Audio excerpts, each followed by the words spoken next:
What's up, I'm Daniel, this is East of Awesome, and today we are going to solve the AI art crisis.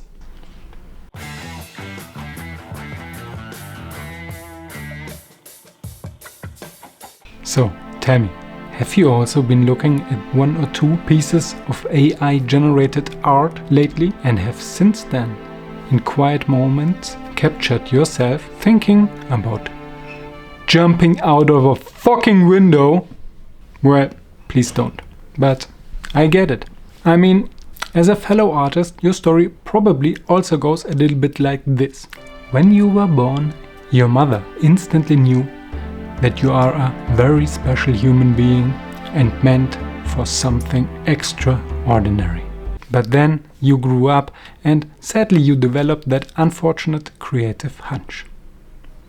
So when the other kids from your class went out into the world to learn something useful, or at least something financially rewarding, you had already put in more hours than it takes to get a freaking law degree into studying how to best render the human anatomy, or how purple light bounces off a blue table onto the surface of a red apple. Congratulations, you have chosen a frustrating path of loneliness and self-doubt. But at least you get rewarded by social ridicule and the occasional flash of despair in your mother's eyes when she looks at you. But against all odds, you kept pushing on, driven by that mysterious force to get better and evolve as an artist. And maybe you even found a way to make yourself useful to some kind of industry and make a little bit of money with all that skills that you had acquired with blood, sweat and tears over the course of your lifetime. Enter AI art. Funny, now a mentally ungifted chimpanzee can create a stunning piece of art by randomly smashing some gibberish input into a keyboard, which then gets interpreted by a neural network that some million-dollar corporation has trained by showing it every piece of art that you and your pals have posted to Insta, Tumblr and the 16th chapel since like ever. But don't worry. At least it took only 2.5 seconds to generate and is aesthetically way more pleasing than anything you have ever created. Cheers! So, how about that window we've been talking about, you ask? I'm sorry, but obviously I do not have the definitive answer for the modern artist's dilemma, and I don't think anyone does.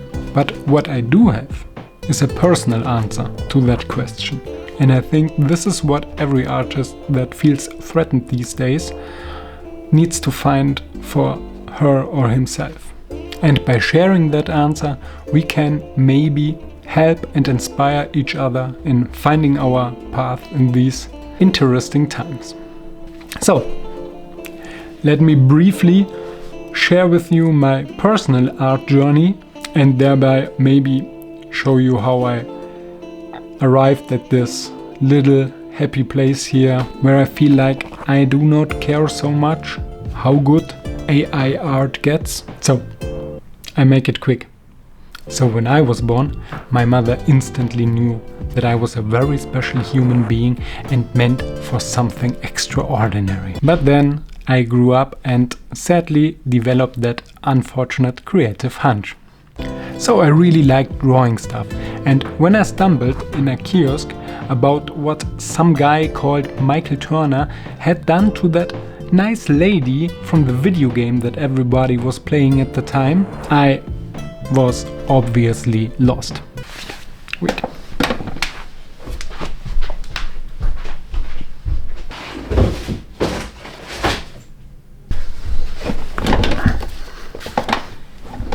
I mean, come on, giving something like that to a maybe 14-year-old boy with a passion for drawing, you could probably even call that unethical mind control manipulation shit.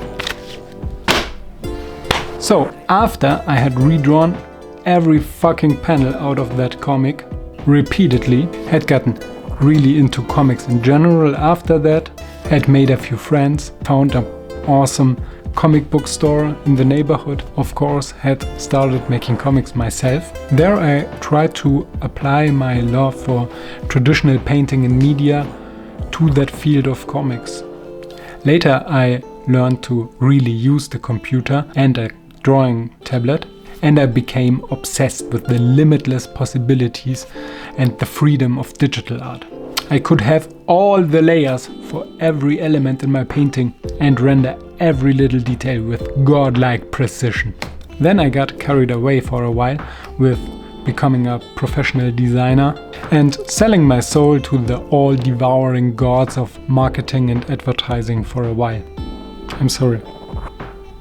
Then when I, or what was left of me, came back to art, I found myself looking for ways to create a more and more manual or painterly feeling in my digital art, often even emulating traditional painting techniques, like for example when painting to only use one layer, or illustrating with a brush and etching techniques that come from traditional printing techniques like wood carving. But somehow I always felt like there was something missing, something in between of this solitary elitism of a traditional art piece and the infinitely reproducible and somehow materially non-existent indifference of digital art. Okay, whoa, don't get me wrong. I'm not trying to talk shit about traditional and digital visual arts. I know that probably everybody going to watch this is going to define as being part of one of these groups or both. And I also do, so that's just how it felt for me personally at this time. So this was the mental state regarding my art, while I was also going through some big changes in other aspects of my life. Over the course of a few years I had gotten more and more into traditional handcrafts like woodworking or leathercraft, and had started to move away a little bit from a more consume-centered lifestyle to one that was more focused on repairing and making stuff by yourself and by hand. Enter printmaking. So even though I had made a few woodcuts back in art class in my school time, and I had a printmaking class in university, and my Pinterest illustration reference folder was full of linocuts and woodcuts and other traditional printmaking pieces. Despite all of that, it took quite some time until it clicked. But when it did, it felt like everything was falling into place. Being able to use the freedom of digital tools to develop my motifs and the artworks, but then going further and taking that vision and bringing it to the material world, where I would refine and further shape it by tools that I had sharpened by my hands to manually apply the ink to the print block, really getting to know the papers that you are working with and learning how different materials interact with different inks, and then finally being able to create manual reproductions of your work that are each a unique piece of art on their own. To me that is so satisfying, and the whole process is somewhat of a metaphor of how I want to become, both as an artist and a human being. Someone who takes a step out of that ever faster turning carousel that the modern world has become, but not to leave the attraction behind, but rather to take a step out and walk besides it in a slightly more moderate pace, and thus perhaps being able to better appreciate that beauty of the old merry-go-round, both for its moving modern mechanics, but also for these nice hand-painted signs and the wonderfully crafted wooden figurines. So, is printmaking the answer to the AI art crisis? Of course not. But Can it be a personal answer for a lot of modern artists? Yes, I definitely think so. But no matter what medium you are using, and no matter how sophisticated AI art is going to become, it will never be able to take away from you the bliss of creating something from nothing, of being the all-powerful creator of your own personal artistic vision.